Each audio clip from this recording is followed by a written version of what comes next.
So I grew up in a church that frequently cited Revelation chapter 3, where Jesus says that you're neither hot nor cold, and I wish that you were one of the other, but since you're lukewarm, I'll spew you out of my mouth. And I know growing up, I always thought, man, I don't know how I'm going to be hot all the time. Because, I mean, sort of the inference is you were either hot, radical for Jesus, or he would rather you be cold rather than be in the middle. And that always was a problem for me because I felt like if there was anything about my spirituality, it was probably borderline medium on a regular basis.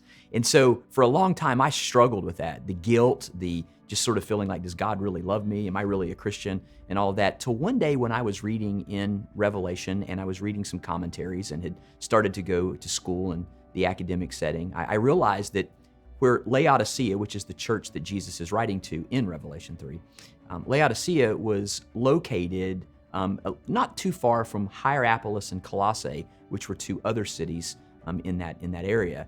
And in Colossae and in Hierapolis, they actually had a water system where there was very cold water and very warm water, and it was very useful. In Colossae, the cold water obviously would be for drinking. They could even actually put stuff in the cold water and it would give it some sort of refrigeration for a little bit of time. The hot water obviously was medicinal and used for things like that. But the only way Laodicea could get its water, because its water was very calcified and you couldn't drink it. So if you took a drink of the Laodicean water, you'd spit it up because it just sort of gave you that reflux feeling when you would drink it. Only way they could get their water was to bring it in via aqueduct.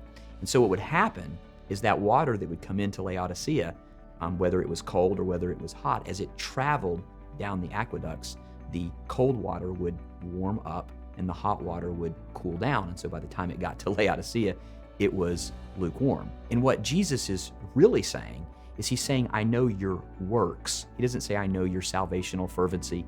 I know how radical you are for me. He says, I know your works. And what Jesus is wanting from the Laodicean church is a church that is useful. And the hot and the cold water was useful, which is why he says, I wish you were hot or cold. But what they were is they were very rich, very increased with goods, and didn't think that they really needed anything. And so therefore, their spiritual works for the Lord were very minimal. And that is what Jesus is talking about in Revelation chapter 3.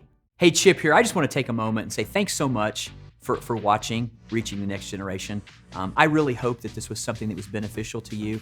And what I would ask, if you really enjoyed this, would you like it? Would you subscribe to it? Would you give us some comments? And most importantly, would you share it? I believe with all of my heart that the material and the content that we have on this channel truly can make a difference and resource pastors and leaders and Christians. And you can help us to truly help others to reach the next generation. Thanks so much for being a part of our channel.